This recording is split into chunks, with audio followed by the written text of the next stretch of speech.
Tungkol po ito sa halimbawa, may gagawin po kami rito sa aming House of Prayer. Kasi hindi pa po kasi officially itong House of Prayer namin na talagang ginagawang para namin ng paraan, whatever na aming naisipan, ganun.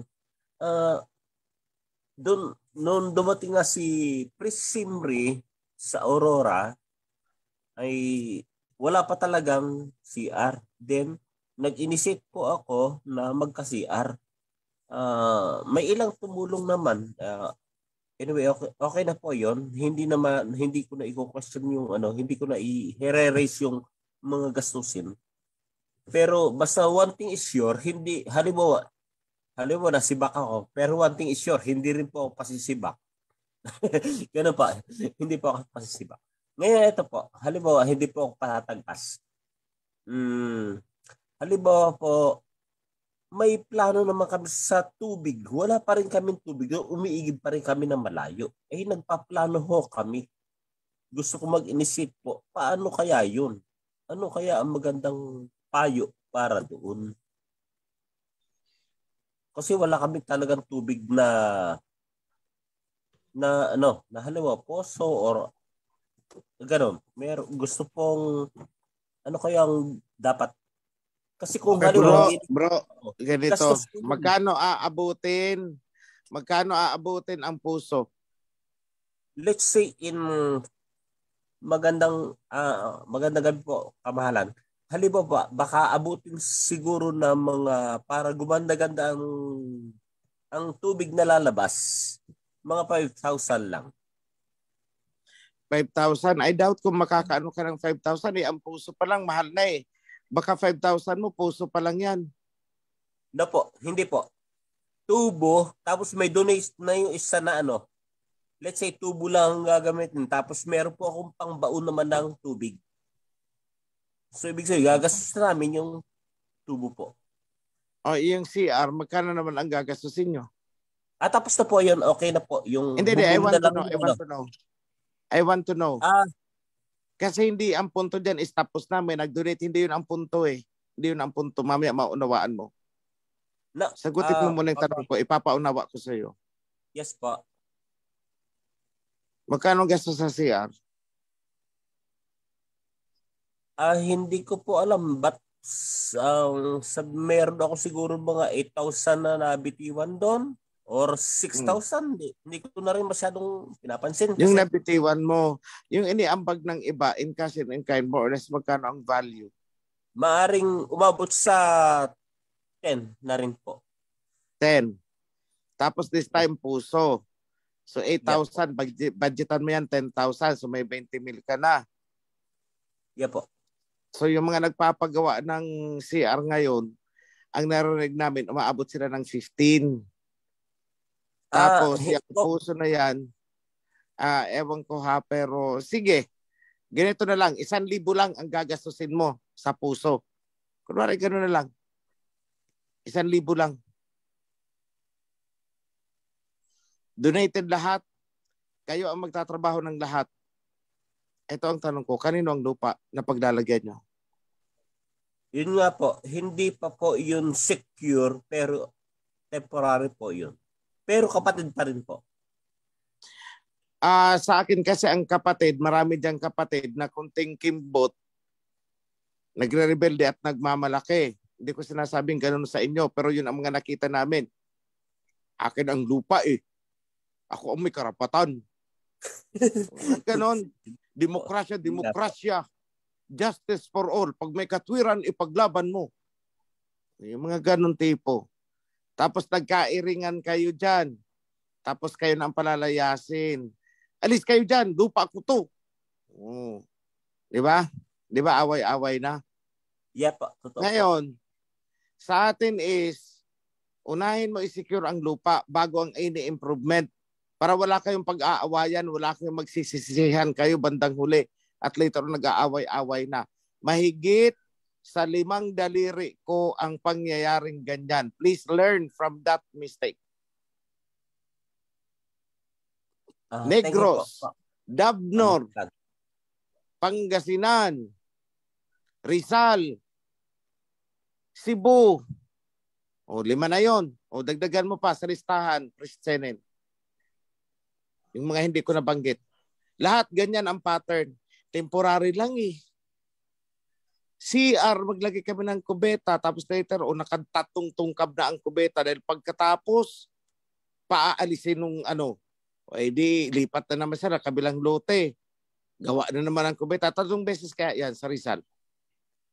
3 or 2, without exaggeration, sige 2 na lang.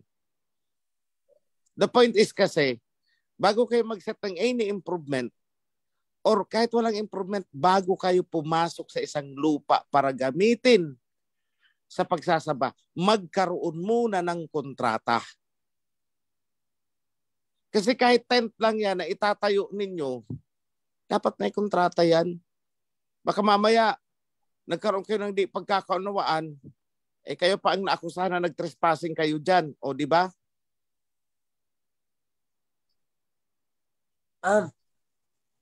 Kamahalan, yung kontrata po, pwede pong internal yun? Anong internal? Ang head office na makikipagkontrata in behalf of you. Kasi kung kayo-kayo lang dyan, how can you impose the contract? Naunawa ko na po. So, ibig sabihin, magkakaroon na yung deed of donation? Hindi ko sinabing deed of donation. Sa amin, hindi importante kung i-donate, ipapahiram, parirentahan, o ibibenta. Kahit alin man doon, pwede. Basta klarado ang pag-uusap, may mga pinirmahan, notaryado, para opisyal tayo. Ang yes natin ay talagang yes, notaryado. Dahil nasa Bible yun. Let your yes be yes and your no be no. At susundin natin ang stipulations dun sa contract para sisimulan natin ng tama para pag nag-terminate tayo ng contract, tama. That is righteousness. Dapat klarado muna ang lahat bago kayo magsagawa ng anumang improvement or bago nyo man lang pasukin ang lupa at gamitin. Dapat may kontrata yan. Na willingly and voluntarily ipinahihiram niya ang lupa for a period of 5 years.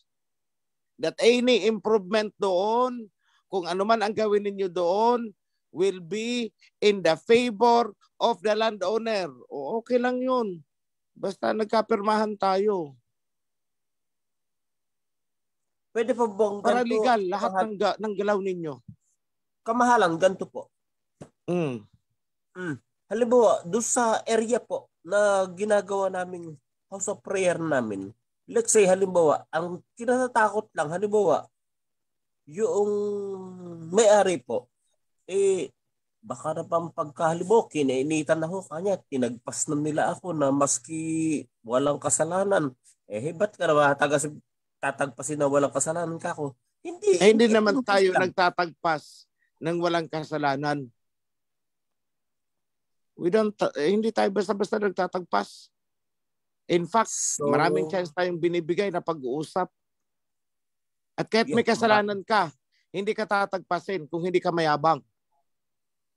Kahit may kasalanan ka, kung hindi ka arugante, hindi ka tatagpasin. Kung ikaw na nga may kasalanan, kung makapagsalita pa ay ambot sa langaw, gaganyan-ganyanin mo ang minister, ay talagang tagpasin kita. Tapos, walang ganyanan sa atin. Opo. Sa mga ganyang sitwasyon, kaya importante may kontrata.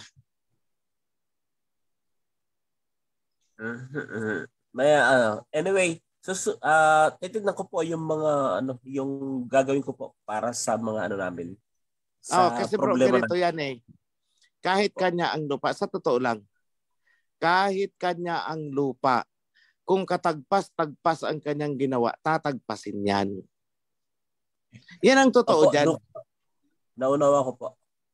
Kasi hindi niya pwedeng sabihin, hindi ako pwedeng matagpas, gawin ko ang gusto kong gawin kasi akin ang lupa. Ako ang masusunod kasi lupa ko ito. Ang dami kong narinig na ganyan. Sa totoo lang. Ang dami kong narinig na ganyan. Ako man ang masusunod, kay lupa ko man ito. Nakita mong katarantaduhan na yan. Sorry for the word ha. Pero katarantaduhan talaga yan eh, na Yeah. reasoning na yan. Ako ang masusunod. Kasi lupa ko man ito. Teka muna, di ba ipinahiram mo? Yeah, totoo po. Kapag ipinahiram mo, hindi pwedeng ikaw ang masusunod. Dahil iba, kasi kung ganyan pala ang gagawin mo, sana hindi na lang kami pumasok dyan. Kung ganyan pala ang plano mo, na ipapain mo ang lupa mo, dahil mamanipulahin mo ang grupo, at ikaw na ang masusunod dahil lupa mo. Iyon na ang lupa mo. Kunin ko ang kawan ko. Ganyan ang sagot ko dyan. At may sasampulan ako sa ganyang pag-uugali. Kukunin ko ang kawan, iyon na ang lupa mo. Hindi ko kailangan yan. Sa totoo lang, ako'y nagtitimpi. Pero wag ninyong gagayahin ang ganyan. Dahil kahit kanyang lupa, kung katagpas-tagpas siya, tatagpasin ko siya. Hindi niya pwedeng i-hostage ang kawan dahil kanya ang lupa. Yan ang iniiwasan namin. Kaya dapat may kontrata. Kwentas claras, paupahan mo kung gusto mong paupahan. At pinaupahan mo for the purpose of worship, huwag kang maghahari-harian dyan porket iyo ang lupa. Magkakalinawan tayo. That's why meron tayong due process of acquisition. Nasa kontrata yan, pagagawa ng kontrata yan. Notaryado yon. Kasi pag binayulate niya yan, pinaharam niya tapos yan ang maghahari-harian dyan, pati ang sisi, didiktahan niya na, pati ang pari, didiktahan niya, siya na ang magdidesisyon dahil ang rason, lupa niya, siya ang masusunod. Ay hindi pwede yan. Tagpasin ko talaga, yun na ang lupa mo, isuksok mo sa baga mo, kunin ko ang kawan. Because ayoko ng ganyang mga unrighteousness. Ako kung pakikinggan ako, pag nagsalita ako, parang hindi righteous si OHC. Bakit? Hindi kasi ako marunong ng banayad eh. Radikal ako magsalita. Ang righteous sa akin, righteous. Ang unrighteous, unrighteous. Eh kung papainan ang kawan ng lupa, tapos kung kailan nakatayo na, imamanipulate na, worse, nagsarili pang doktrina, ay nako. Lumang style ang mga ganyan. Ayoko ng ganyan. Kung hindi man ganyan ang iniisip ninyo, prevention ito na hindi kayo magkaganon. Pero marami ang ganyan eh. Anong ginawa ni Celeste? Rowie Celeste, ganyan ah. Paggamit ko ang lupa na ito kasi kay Aba man ito, kay Aba. Tapos nung nakatayo ng temple, ang house of prayer, aba, teka muna, iba na ang tuno. At lumalabas na yung amin ang lupa, kami ang masusunod. Ayun, hinostage ang kawan. Ang daming nalaglag. So ang punto ko, ipapahiram, ilang taon, kontrata. Parerentahan, magkano, ilang taon, ano ang kontrata.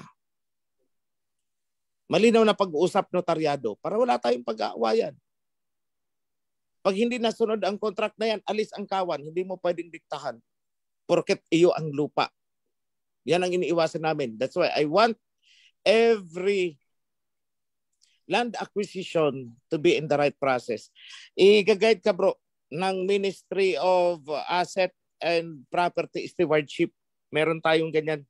May department tayo. Huwag kang kikilos na hindi namin alam dahil mati-technical ka dyan. I tell you, mati-technical ka. Lalo na pag nagka-away-away na ang lupa, dahil sinimulan, alam nyo kasi, nagsimula lang sa kubeta eh. Hindi namin alam. Sumunod puso na. Sumunod, aba nagpasimento na. Aba sumunod, aba may pundasyon na. Sumunod, andyan na. Ay, amin ito eh. Sabi naman ng may ano pa, anong inyo? Akin ang lupa kaya dyan. Ayan na, nagsimula, nag-away-away na. Lalo na't nasusot-sutan na yung ang kung sino-sino. Aba, may nagpari-parian na, may nagpropeta-propeta na. Anong nangyari? Kasi hindi sinunod ang protocol. Just do the protocol, you will be safe. Apa. Oo, hindi lang ito para sa iyo bro, ha? Sa lahat ng nakikinig. Sundin nyo ang protocol para hindi kayo magka-problema. Kasi kami, ang sino mang lalabag sa protocol, slash talaga. Slash. We don't care kung kasi sa atin is hindi naman natin para pa na naging kawan kung ayaw sumunod. Pagkawan ka, makiisa ka. Kayong lahat, this is not for you, ka ang gamit ko lang bro, kasi kunwari ikaw. This is for all. Kung kinoconsider ninyo na kakawan kayo, sumunod tayo sa protocol na sinusunod ng kawan. Huwag tayo magsasarili. Kasi the moment na nagsarili tayo, ibig sabihin tayo na rin ang nagtagpas sa sarili natin. Yun ang nangyayari dyan. So yan lang po, coordinate. Andyan si Priest Senen, si Priest Simri. Kung hindi man masagot ni Priest Simri ang protocol kasi legal procedure yan, i-endorse ka niyan. Kaya may abogado po tayo sa loob, gumagawa ng kontrata, at naandyan ang MAPS, si Ministry of Asset and Property Stewardship. Hanapin ko na po yun, kamahalan. Oo, kung ano ang advice nila, yun na yun. Kasi yun na ang instruction ko sa kanila. Kahit hindi na tayo mag-usap kasi ako talaga mahirapan kang hulihin ako at makatsyempo. Opo. Ganyan lang, kapatid. Oo. As early as now, paggawa na ng kontrata, kung ilang taon yan, kung 5 taon, 3 taon, basta may kontrata, yun ang gusto ko. Very clear po. Sige, salamat bro. Be blessed. Apo. Halimbawa lang po, yung para sa lahat din po itong tanong ko, yung pwede po ba yung pagbibigay ng panggasolina man lang po sa ating priest? Ganun po. Salamat po.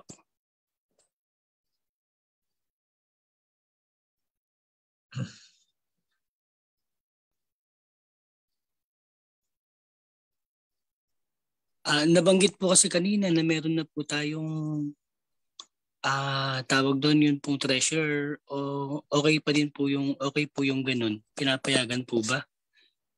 Salamat po. Bro, pakihintay-hintay nyo lang na maayos po yung account. Pakihintay-hintay nyo lang po. At pag okay na, ipopost po yan ng ating treasurer na si Priest Hill. Si Priest Hill po, kung meron bukal po sa loob ninyo na may bigay. Yung bukal lang sa loob, parang offering po kasi yan eh. Parang offering lang. Hindi po yan touch, hindi yan donation, hindi yan compulsory. Yan po ay voluntary in your part. It's a love offering. Para lang po. Priest Senen. Kasi ang punto niya, kung pwede na magbigay, kunwari pang gasolina lang. Sa akin is ganito mga kapatid. Unang-una, ang priest po natin ay may subsistence. Pangalawa, ang mga lakad niyan ay binabudgetan po. May budget po yan. So kung magbibigay kayo, for that purpose, ang suggestion ko for the meantime, ipasok nyo na lang as tithes doon para may record sa treasurer ninyo. Kasi kami naman, kung may lakad ang priest at nagsabi sa amin, either sasabi namin, sige, i-authorize ka namin kumuha ka ng budget dyan sa local chapter ninyo kasi maliit lang naman yan. Pag medyo malaki, mga 5,000, 6,000, 10,000 na kailangan, pinadadalhan po namin yan. Yan lang po ang ano ko dyan, para may kaayusan tayo.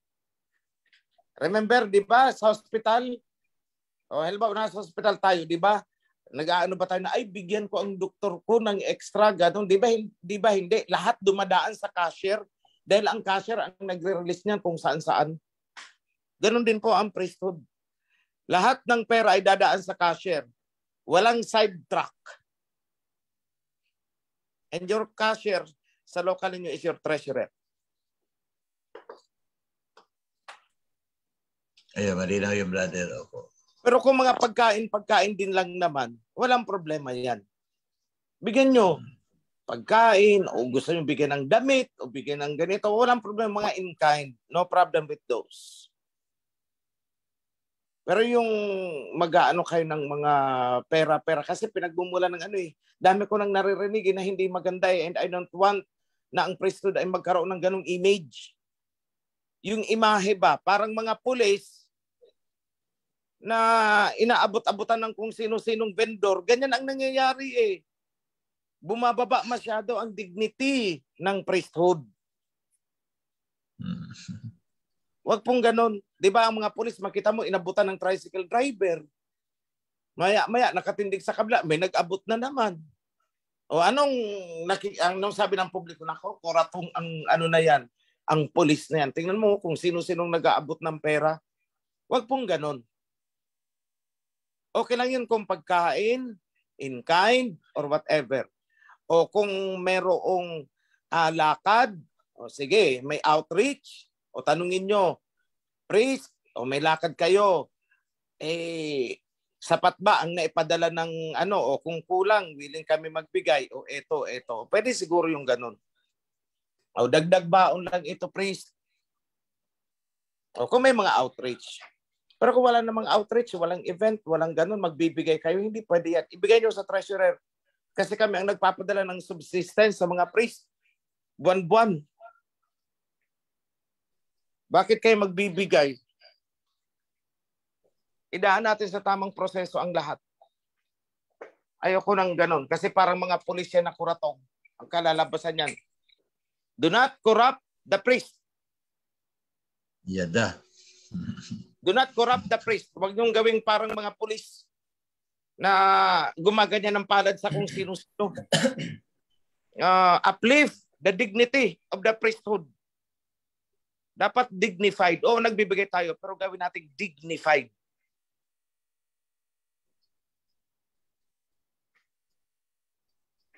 Because whatever you give the priest, hindi lang isang priest ang dapat makinabang. Nagbigay ka ng 100. There are 17 priests. 100 pesos divided by 17.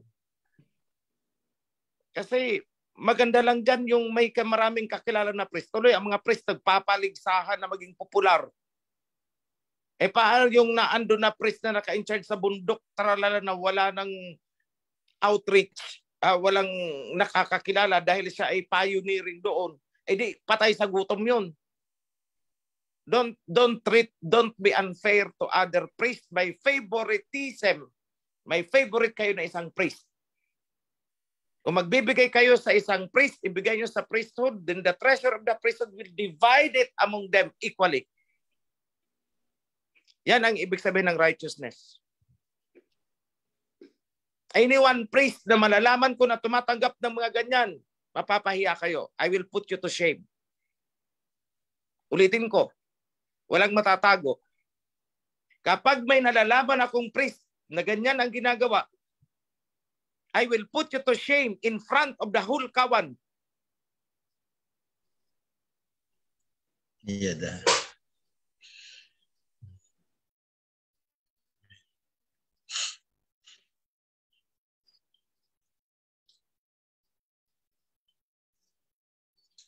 Opo, sa malinaw yan, brother. Huwag na lang po at yung sinasabi natin kanina. Opo, maraming salamat po. Bali, naging malinaw po kasi po nung pong mga nakaraan yata noon, parang biro-biruan na ganun nga po. Pag napasyal, ganun. Pero may nagtanong po kasi sa akin, hindi ko po nasagot ng diretso. Kaya po nilinaw ko po ngayon nagkaroon ng pagkakataon. At least po, okay. Malinaw po sa lahat na ganun yung dapat gawin natin. Bro PM, may isa pa po akong naisip kasi na Kasi po di ba wala pa po kaming HOP dito. Naisip ko po kasi na may maliit po kasi kaming lote dahil nag-uulan na po. Bro, sorry ha. Interrupt muna kita ha. Bibigyan ko lang kayo ng exemption doon ha. Halimbawa, ang priest ay nasa emergency, talagang nasiraan ng gulong, na itakbo ng hospital siya o ang pamilya niya, exemption po yon. Pwede po kayo magbigay ng direkta sa priest na yon, pero kailangan yung ipaalam sa amin matapos kayo magbigay. Yun lang po ang exemption dyan. In case of emergency. Emergency lang. Emergency. O, di ba? May mga priest kayo sa locality nyo. Nalaman nyo, itinakbo sa hospital yung priest. O, yung anak niya o pamilya. O, wag naman. O, yun. We make an exemption. Pwede kayo mag-abot. Bro, priest, meron akong 1,000 dito. Idagdag mo panggastos. Exemption po yan. Okay, we allow that. Pero kung walang mga ganong event, wag po kayo magbibigay. Ibigay nyo sa treasurer ninyo at sabihin nyo, ito ay para sa priesthood or pwede ninyong idirekta yan kay Priest Jin Moneda o kung ano ang instruction niya, kung saan ilalagay yan. Hindi ko alam. Basta tanong kayo sa kanya. Dahil I want everything to be fair. Gusto ko maging fair sa lahat. No favoritism. And I want you, Kawan, na alisin ninyo ang favoritism na ay karinyoso si Priest ganito, si Priest ganay, ito medyo may pagkasuplado, ito ayoko magbigay dyan, yun yung bibigyan natin. Don't do that. Dahil pag nalaman kong may mga priest na tumatanggap ng mga ganyan, suhol. Parang suhol yan. Yun ang tawag ko dyan. Alam nyo kasi, pag ginawa ninyo yan, kapag nakagawa kayo ng kasalanan, hindi kayo kayang prangkahin ng priest. Dahil iniisip niya, itong taong ito ay nagbibigay sa akin. So ano mangyayari sa priest? Corruption. Condoning to sin, na kahit nakikita niya lang may mali kang ginagawa, hindi kanya kayang sitahin dahil na andun yung kanyang, may iniingatan na siya. Inaabot-abutan ako nito. So sa iba, na nakagawa ng kasalanan na hindi close sa kanya, hindi nagbibigay, outright, ang bilis niya. Oy, kapatid, masama yung ginagawa mo, kasalanan yan, kasalanan yan, kasalanan yan. Pero pagharap dun sa tao na porket nag-aabot-abot sa kanya, kahit harap-harapan ng ginagawang kasalanan, hindi siya, nagbubulag-bulagan na lang. Bakit? Nauna na kasi ang suhol. Ayoko nun. Ayoko nun. The priests are provided with their needs. Ma-hospital yan, sasagutin ng Kawan, ng foundation. May pundo tayo para sa mga priests. Emergency yan. Kung ang ordinaryo Kawan nga, nagagastusan natin maoperahan. O ngayong week na to, ilan ang pa-opera natin? Isa bukas sa UST Hospital. Yung isa susunod na bukas sa St. Luke's. Ang mga priest pa kaya ang pabayaan ng foundation? So we're very fair. We're very fair. Please, huwag kayong mag-aabot sa priest. Dahil by the time na kayo may kasalanan, ang priest ay mangingimi, magdadalawang isip na kayo ay sitahin. Baka mamaya nga naman, sumbatan ka. Sumbatan nyo. Inaabot-abutan kita, matapos ka ng gano'n, gaganituhin mo ako. Wala na ang righteousness. Okay? So I hope that is clear.